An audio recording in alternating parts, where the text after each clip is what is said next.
Karmine Corp are trolling. And I want to add a couple of words on the end, because Karmine Corp aren't just trolling.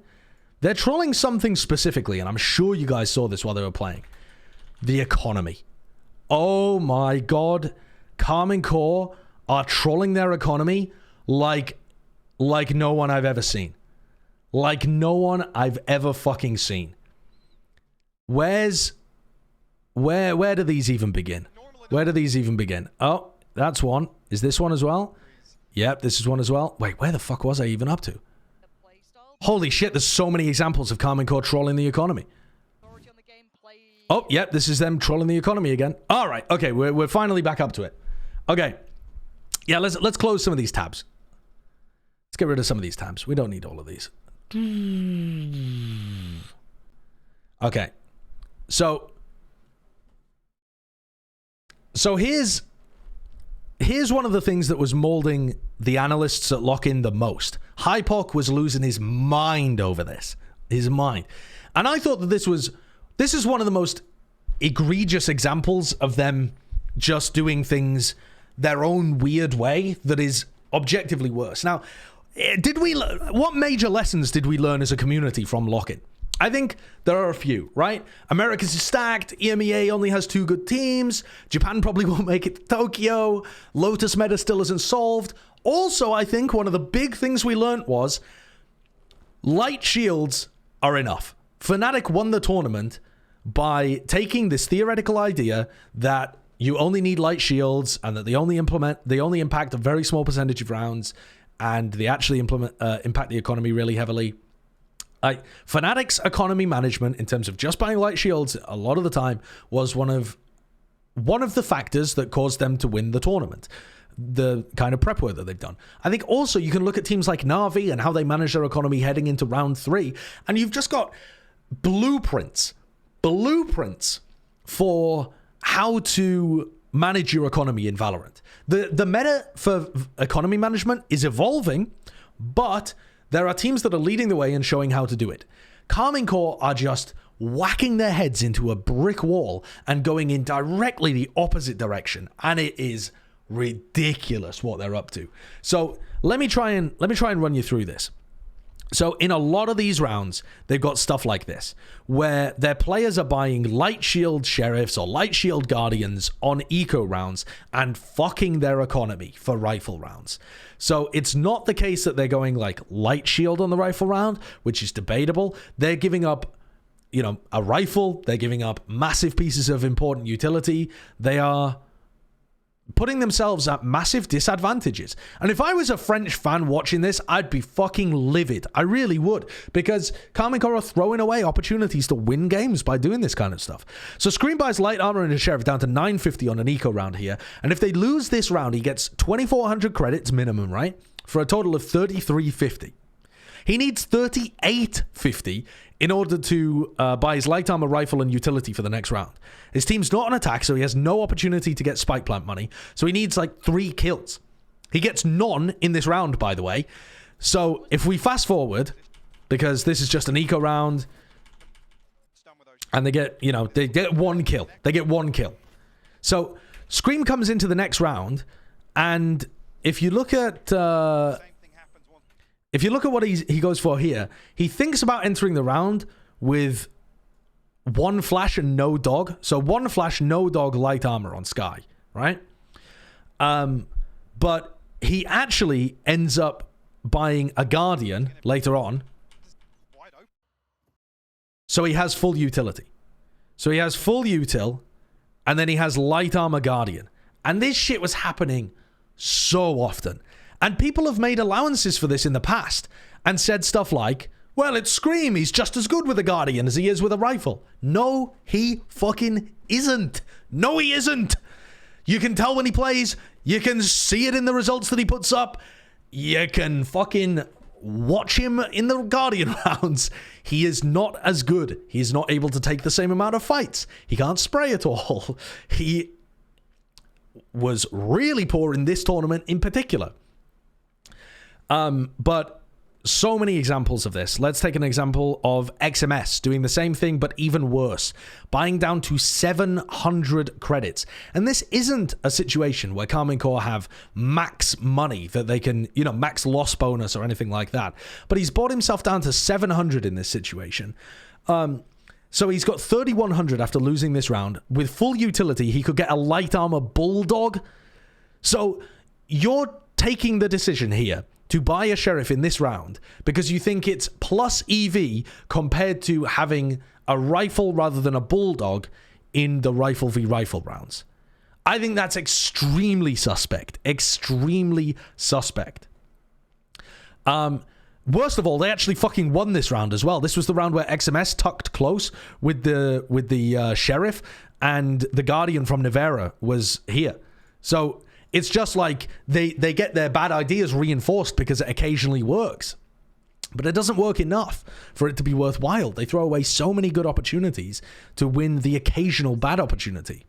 So in this situation too, you've got round 3. I'm not going to show you the round 2 buy, but XMS did the same thing again, where he fucking did the trolling and he bought down to 700. And Scream bought down to 800. So now Scream is going into round 3 with no flashes on KO. And XMS is going into round 3. They're anti-bonus with a sheriff. It's just pee-pee poo-poo. It's pee-pee poo-poo. They're playing a triple initiator composition here. And Scream has decided to forego flashes. Dude, if you're going to play like this, just play Jet. Just play Jet.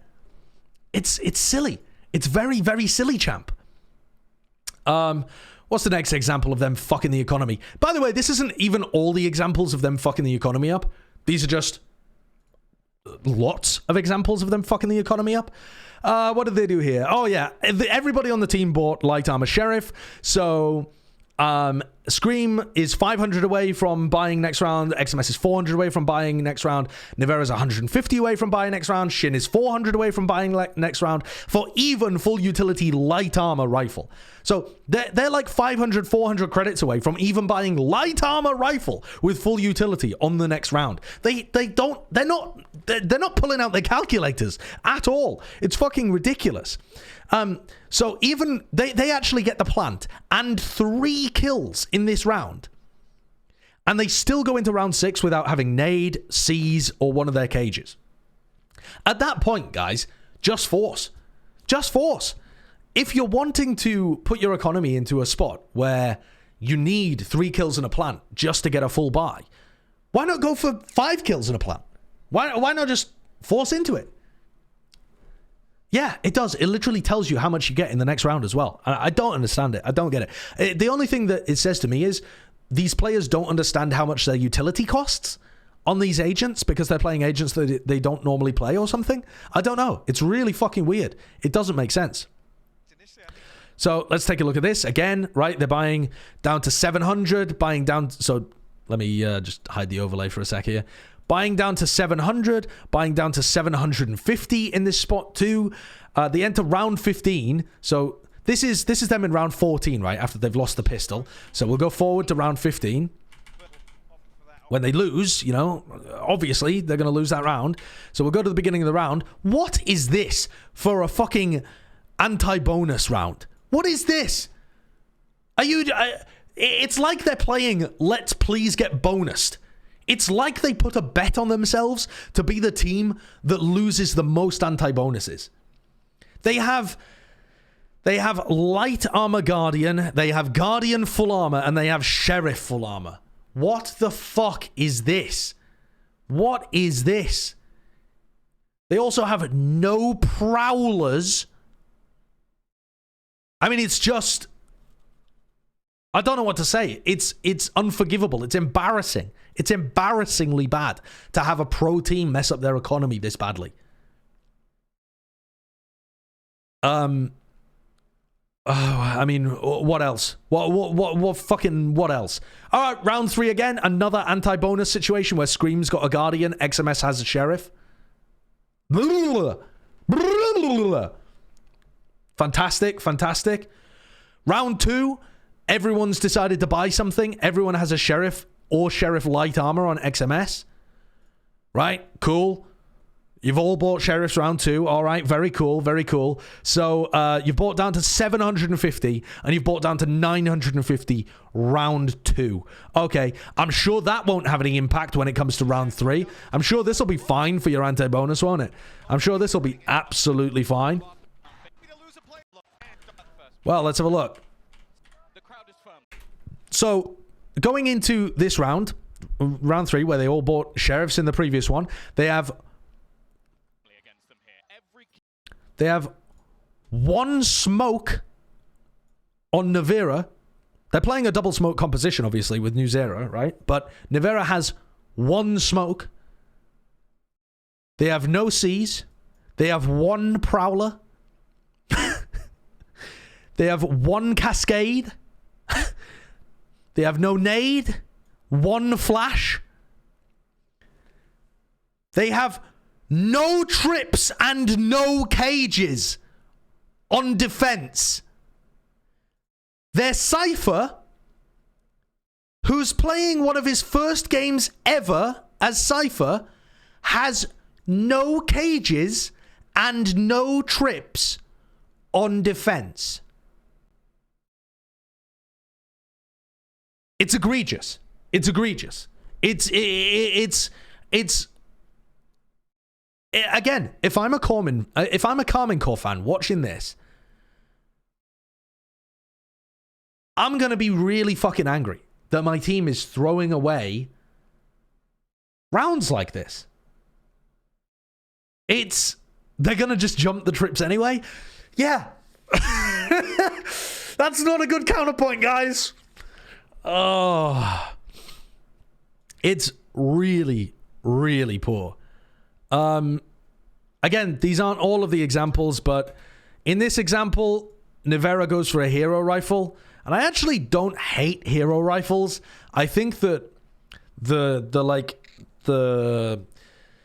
testing around hero rifles has probably not been done fully yet, and it's possible that there was some statistical analysis done on hero rifles, and it did increase your chances of winning a round dramatically. I don't know whether that had probably been balanced with your chances of winning like the next rifle v rifle round if one of your players has to come in with like a Stinger or a Sheriff or something. But I actually don't hate this rifle buy overall. But Karmine Corp also buy 3 Sheriffs, light armor on everybody as well, which leaves them in round 12 in a really important situation, playing against, you know, the eventual finalists, a top team, the defending champions, with Navera having a Guardian and very little utility again. I mean, look at this from Scream. No flashes on KO, no nade on KO, 1 trip, 1 cage for XMS, which he uses at the beginning of the round, so he just has nothing. You know, he doesn't have a cage to work with as he's going around the map. He's just used it for the setup, and that's it. They're just playing like without any utility. They literally value Sheriffs on eco rounds more than they do utility in every other round. And it's fundamentally a wrong way of thinking about Valorant. I feel like there aren't many things that we know are wrong about Valorant. It's not that early into Valorant's lifespan, right? But it still feels somewhat early with the like development of the economy and how we play eco rounds and stuff like that. Like the meta is still evolving in that grander sense, but I can fucking tell you that this is wrong. It just doesn't make sense. It's a ridiculous way of playing, and it's a very bad idea. So the final example of them trolling the economy, final example is this one where we see round 2 again, Karmine Corp have XMS, buys down to 900, Scream buys down to 750. For some reason, they really like these 2 players doing that. I think it's them like... honestly, what I think it is them seeing the FPX buy and thinking, those guys aren't that smart. We're smart enough to come up with a way of breaking the economy too. I think this is how we'll break the economy. I think they've genuinely just decided, if NaVi are smart enough to come up with this, we can come up with something smart enough to work. And what they've what they've done is come up with some right shite. Some right shite. So, bear in mind again, it's Scream and XMS. So let's flick forward to round 3, where again, they're playing their anti-bonus. And again, Scream is here using a Guardian on their defense side. And XMS has no utility whatsoever. So this was the round, if you remember it, where XMS has no cages and no trips. So instead, he decides to run a trap play off his cam. Like the cam sees someone, and then he, as a Cypher, decides to push, but he doesn't know whether the player's tucked left or right, and just runs in with no crosshair placement, and the fault line misses because Nuzera doesn't understand how new split works, despite Breach being his main agent, and they throw. This is horrendous gameplay. Absolutely horrendous, indefensibly bad gameplay.